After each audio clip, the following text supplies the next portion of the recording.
There are things you can do in the first hour after you step into your cruise cabin that will either make your entire trip run smoothly or leave you scrambling to fix problems for the rest of the week. Most people drop their carry-on, take a quick look around, and head straight to the buffet, and I get it. But after decades of sailing across most of the major lines, I can tell you that the cruisers who get the most out of every sailing, who never waste a day, never get caught off guard, and always seem to be one step ahead, they do something different in that first hour. There are 20 things I do, or check, or set up the moment I walk into my cabin. Some of them take 30 seconds. A couple of them have saved me real money. And at least one of them I'd call absolutely non-negotiable. Welcome back. If you've been cruising for years, maybe decades, you'll want to hear this. I've sailed more ships than I can easily count, and I'm going to walk you through all 20. I'll be honest about which ones matter most, and I'm going to flag the one that most cruisers completely overlook. It's coming up in a few minutes, so stay with me. If this is useful, tap the thumbs up before we're done. It genuinely helps. And if you haven't subscribed yet, now's a good time. Let's get into it. Number 1, do a full walkthrough before you unpack anything. The moment you're in the cabin, before you touch your luggage, walk through every corner, check the bathroom, open the closet, look at the bed. What you're doing is a quick damage assessment. If there's anything already broken, stained, or missing a towel rail hanging off the wall, a toilet that runs, a light bulb out over the vanity, you want to report it now, before anyone can assume you caused it. I've seen cruisers deal with awkward conversations at the end of a trip over damage they had nothing to do with. 30 seconds of attention on day 1 prevents that entirely. Number 2, take photos of the cabin when you first walk in. This goes hand in hand with the walkthrough. Use your phone and photograph the whole room, every wall, the bathroom, the balcony if you have one, the TV, the minibar setup. Date stamp those photos. It's the same logic as photographing a rental car before you drive it off the lot. You hope you never need them. But if there's any dispute at the end of the sailing about the condition of the cabin, you have proof. Number 3, check the bed configuration. This sounds obvious, but it trips people up more than you'd think. Most ships offer the option of a double bed or 2 singles pushed together, but if your booking specified a queen and you walk in to find 2 twins, you need to call your cabin steward right away. The earlier you catch it, the easier it is to fix. Some ships can reconfigure within a couple of hours. Wait until evening and you may be sleeping in separate beds all week. Number 4, locate every light switch in the room and figure out which one does what. Modern cruise ships have lights everywhere, reading lamps, overhead panels, bathroom lighting. The entrance and the switches are often in confusing places, sometimes all clustered together by the door. Take a minute to work out which is which. At 2 in the morning, when you need the bathroom and you don't want to wake your partner, you'll be very glad you did this. Number 5, check your cabin's exact location on the ship's deck plan. You likely knew your deck number when you booked, but now that you're actually standing there, take a fresh look at where you are in relation to everything you'll use every day. How far to the nearest elevator? Where are you relative to the dining room, the buffet, the medical center? For those of us who've been cruising for years, we know that cabin location affects daily life more than almost any other single decision. If you're in a far aft cabin on a long ship, that walk adds up over 7 days. Just knowing it up front helps you plan your energy. Number 6, test every outlet and USB port before you rely on them. Cruise ship cabins are not always consistent. Some outlets are fine, some are temperamental, and the USB ports built into the nightstand sometimes barely work. Plug something in and check it now, not at midnight when your phone is dead. Also, and this catches people out, most ships use standard US outlets, but the number of them is limited. If you're traveling with a CPAP machine, a tablet, a phone, and a camera battery, you'll want to know early whether you need your travel power strip. Just make sure it's not a surge-protected one. Those are typically not allowed on ships. Number 7, introduce yourself to your cabin steward as soon as you see them. This is one of those things that seasoned cruisers swear by, and there's a real reason for it. Your cabin steward will look after your room for the entire voyage. A brief, friendly introduction, even just 30 seconds, just your name, and a thank you in advance, sets the tone for the whole trip. It's also the moment to mention anything specific, whether you prefer your cabin serviced morning or evening, whether you need extra pillows, whether you have any particular needs. The earlier you communicate, the better the service. This is not a cruise secret, but I've seen plenty of people go 3 days without ever having a real conversation with their steward, and then wonder why small requests aren't getting handled. Number 8, check the safe and set your own code immediately. This is one I consider non-negotiable. The in-cabin safe is there for a reason: your passport, your spare cash, your travel documents, any medications you don't want left out. Set your personal code the moment you arrive.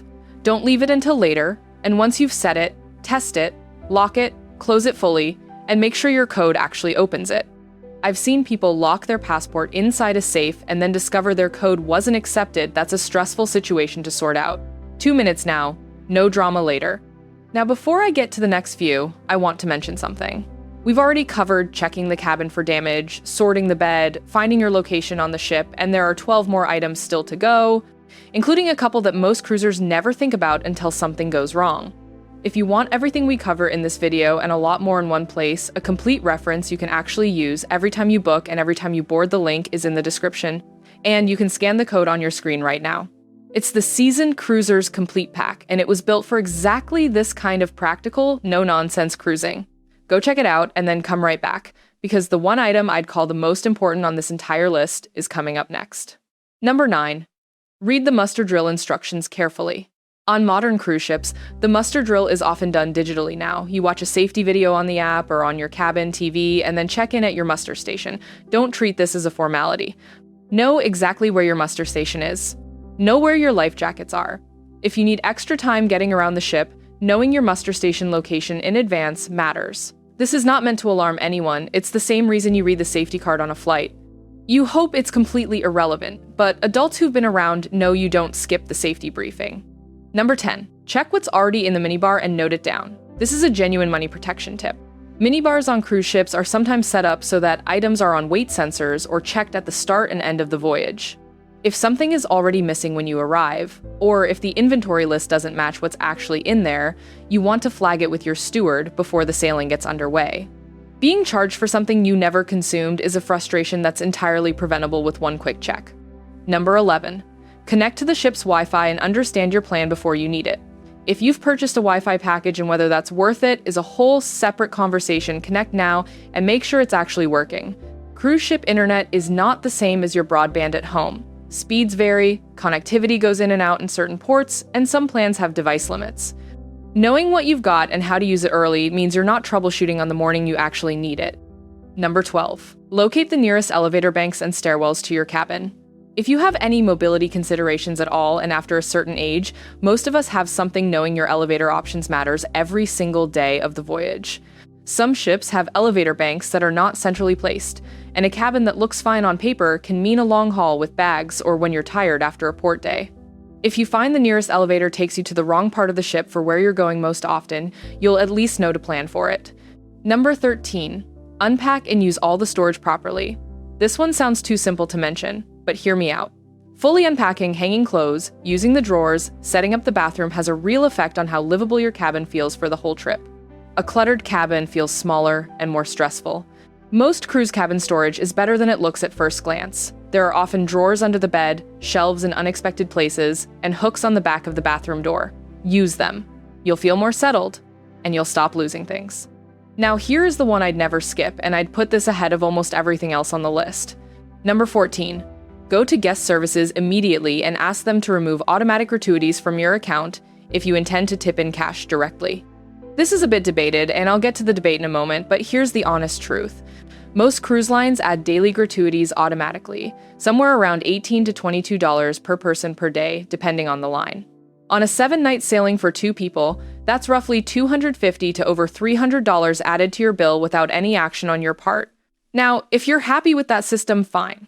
But if you prefer to tip your cabin steward, your dining staff, and your bartenders personally and directly, you need to go to guest services on embarkation day and request the removal of the automatic gratuity. Most lines will do it, no questions asked, at that point. Wait until the end of the cruise and it becomes a much harder conversation. The debate is real. Some people feel the automatic system ensures the whole crew is covered fairly, and that's a legitimate view. I'm not here to tell you which is right. I'm here to tell you that if you have a preference, day one is when it matters. Number 15, set up your cruise line app on your phone and explore what it can do. Most major lines now have an app that acts as your onboard hub, restaurant reservations, shore excursion bookings, daily schedules, messaging your travel companions, even your cabin door key on some ships. If you haven't already set it up before boarding, do it now while you're on ship Wi-Fi. Royal Caribbean's app, Princess Medallion Class, the Carnival Hub, these have become genuinely useful tools, and the cruisers who get the most from them are the ones who spend 10 minutes learning them early. Number 16. check your dining reservations and confirm your table. If you made specialty dining reservations before the sailing, verify them now in the app or by calling the restaurant. Cruise line reservation systems are generally reliable, but they're not perfect, and a missing reservation on the night of a special occasion is a problem you absolutely don't need. Takes 2 minutes on day 1. Number 17. Do a balcony check if you have one. If you're in a balcony cabin, and for those of us who've been cruising a while, the balcony can be the best part of the whole experience. Open the door, check, it works properly, check the furniture is out there, and make sure the drain isn't blocked. Blocked balcony drains can cause water to back up in rain or heavy sea spray. Small thing, easy fix if you catch it early. Number 18. Check the daily schedule for the rest of embarkation day. Ships are busy the first afternoon and evening. There are often sail-away parties, welcome aboard events, specialty restaurant promotions, and spa deals that are only offered on day 1. None of these are mandatory, far from it, but knowing what's available means you choose what you want rather than missing things you'd have enjoyed. Pick up the paper daily program from your cabin desk or pull it up on the app. Number 19. Find out your cabin steward's schedule specifically when they service your room. Ask once, clearly, do you prefer morning service, evening turndown, or both? Most lines now offer one service per day rather than twice, so this is a real question worth asking. If you're someone who sleeps late, it's worth knowing when they'll be wanting to come in. If you have a particular routine, a brief, friendly conversation about it on day 1 will be remembered all week. Number 20. Take 5 quiet minutes just to sit in the cabin and orient yourself. This might sound like the softest item on the list, and maybe it is. But after the airport, the embarkation hall, the crowds, the noise, the boarding process arriving in your cabin is the first moment of quiet you've had in hours, maybe a full day. Sit down, look at the view, let your nervous system settle. Veteran cruisers know that the best voyages start with intention, not just momentum. You've worked hard for this trip. Give yourself a minute to actually arrive. If the same shift from chaotic first hour to intentional one has made a difference for you, I'd genuinely like to hear it. Drop a comment below. What's the first thing you do when you get to your cabin? Tell me in the comments. I read everyone.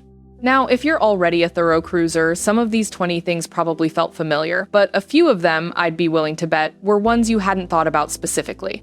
The gratuity question, the minibar check, the safe test on day 1, these are the kind of small moves that experienced cruisers do quietly, and they add up over the course of a sailing in ways that matter.